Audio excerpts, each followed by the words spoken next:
Hai gorgeous, welcome to my place. Terima kasih sudah mengklik video ini. Setiap kali melihat pasangan kekasih, tiba-tiba aku jadi ingat masa lalu saat masih muda, masih keren, glowing manjalita, dan tentunya juga pasangan yang asik buat ditenteng kesana kemari. Namun dalam kisah kali ini, aku gak akan menceritakan tentang percintaanku, melainkan menceritakan tentang pasangan muda yang jauh dari kata asik seperti pasangan yang barusan aku lihat. Walaupun pasangan kita kali ini sangat sedap dipandang mata, tetapi segala sesuatu yang indah dari luar belum tentu indah di dalamnya. Gak pakai lama? Watch. Sepnem dan dua saudara laki-lakinya merupakan anak dari pasangan Halil Irin dan Pervin Tokat. Wanita berusia 25 tahun ini merupakan cucu dari Evzi Tokat, seorang pengusaha wine terbesar di Turki yang mendirikan Pamukkale Wines pada tahun 1962. Dia memiliki salah satu fasilitas paling modern yang memproduksi 3,5 juta liter wine yang seperempatnya diekspor ke negara-negara Uni Eropa, terutama Jerman dan Prancis. Sepnem sendiri sebagai cucu seorang konglomerat sejak kecil mendapatkan pendidikan yang bagus. Wanita cantik bermata coklat ini merupakan sarjana dengan gelar insinyur di bidang makanan yang baru saja lulus dan sedang mencari pekerjaan untuk memulai karirnya. Bagi keluarganya, Sepnem merupakan putri yang sangat disayangi. Bahkan sang ayah Halil memanggilnya dengan sebutan malaikat kecil. Hubungannya dengan kedua saudara laki-lakinya juga sangat dekat dan mereka sangat memujanya. Sebagai seorang gadis muda, Sepnem memiliki seorang kekasih yang telah dipacarinya selama beberapa tahun. Pria beruntung itu bernama Furkan Zubinci. Furkan yang berusia 25 tahun baru saja menyelesaikan wajib militer dan bekerja di toko emas di Kaleci Bazar.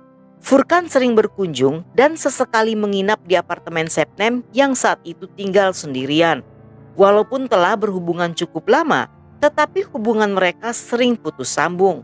Menurut adik Furkan yang bernama Berkan, kejiwaan kakaknya memburuk selama pasangan ini putus. Akibatnya setiap kali mereka kembali berpacaran, Furkan akan semakin posesif. Sikap cemburunya yang berlebihan membuatnya sering menguntit saat Sepnem sedang bepergian bersama teman-temannya. Dia akan datang ke lokasi tempat Sepnem sedang nongkrong dan akan duduk menunggu di luar restoran sambil memperhatikan apa yang sedang dilakukan gadis itu. Di tanggal 27 Oktober 2021 pada jam 6 pagi, terdengar suara keributan dari apartemen Sepnem. Salah seorang tetangga yang mendengar teriakan mereka dan khawatir terjadi sesuatu segera menelpon polisi. Sesaat setelahnya, dia melihat Furkan yang berlari keluar dari gedung tersebut. Ketika polisi berada di lokasi, mereka menemukan Sepnem yang telah meninggal tergeletak di lantai ruang tamu. Di TKP ditemukan 2 buah sajam dengan noda yang sama. Berdasarkan kesaksian tetangga, polisi segera melakukan pencarian terhadap Furkan. Saat itu dia telah berada cukup jauh dan sempat menelpon ayahnya serta mengaku telah membunuh Sepnem. Dia meminta bantuan agar bisa kabur dan menghapus semua informasi di ponselnya. Namun sebelum pria itu sempat melarikan diri lebih jauh, polisi berhasil menangkapnya saat berada di Jalan Saltak. Dan berdasarkan catatan kepolisian, Furkan sebelumnya juga memiliki catatan kriminal atas 6 kejahatan termasuk pemerasan dan pelecehan, yang hal ini tidak diketahui oleh Sepnem. Saat diinterogasi, Furkan mengaku tidak ingat jika telah melenyapkan Sepnem. Dia hanya mengingat saat itu mereka bertengkar dan Sepnem menghinanya sambil mengacungkan sajam yang membuat jari Furkan terluka. Namun setelah beberapa kali interogasi yang panjang, dia mengakui apa yang terjadi di malam itu. Pada tanggal 26 Oktober, mereka makan malam bersama di sebuah mal. Dan sepulangnya dari sana, mereka nongkrong di bar untuk minum dan pulang dalam keadaan mabora. Sesampainya di apartemen, mereka kembali minum dan melakukan happy ending. Namun beberapa waktu setelahnya, Septem mulai berdebat dan meminta Furkan untuk menikahinya yang ditolak oleh pria itu. Hal ini membuat mereka bertengkar hebat yang berakhir dengan Furkan menikamnya sebanyak 12 kali di wajah, dada, dan lehernya sebelum meninggalkannya dalam genangan darah. Menurut pengakuan Furkan, sejak kembali dari wajib militer, Septem seringkali mengajaknya untuk menikah yang selalu ditolaknya. Pada sidang dakwaan di awal Februari 2022, jaksa mengatakan jika Furkan memiliki perilaku psikopat dan kecenderungan untuk bundir. Dia sering mengirimi Septem foto-foto dari luka sayatan yang dibuatnya sendiri. Septem diketahui telah beberapa kali memutuskan hubungan, namun Furkan berhasil mengancam akan melakukan bundir jika Septem meninggalkannya. Furkan merencanakan pembunuhan Septem karena cemburu, dan dalam catatan notes di ponselnya, Furkan mengatakan ingin melenyapkan gadis itu saat sedang tertidur.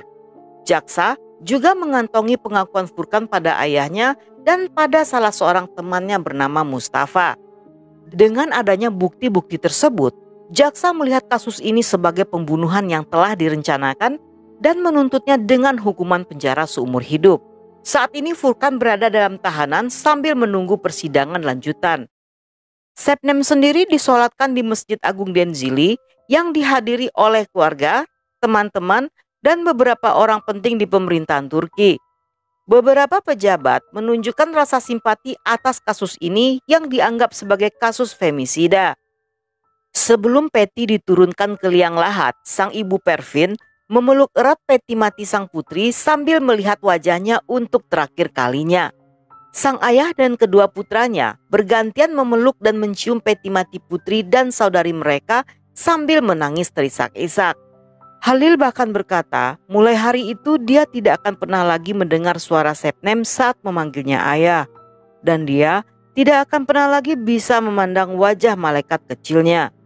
Septem dimakamkan di kampung halamannya yang berada di distrik Guney Denzili.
Dan sampai di sini dulu cerita kita kali ini. Semoga kalian suka dengan ceritanya. Jangan lupa subscribe, like, komen, dan share sebanyak-banyaknya ke media sosial kalian.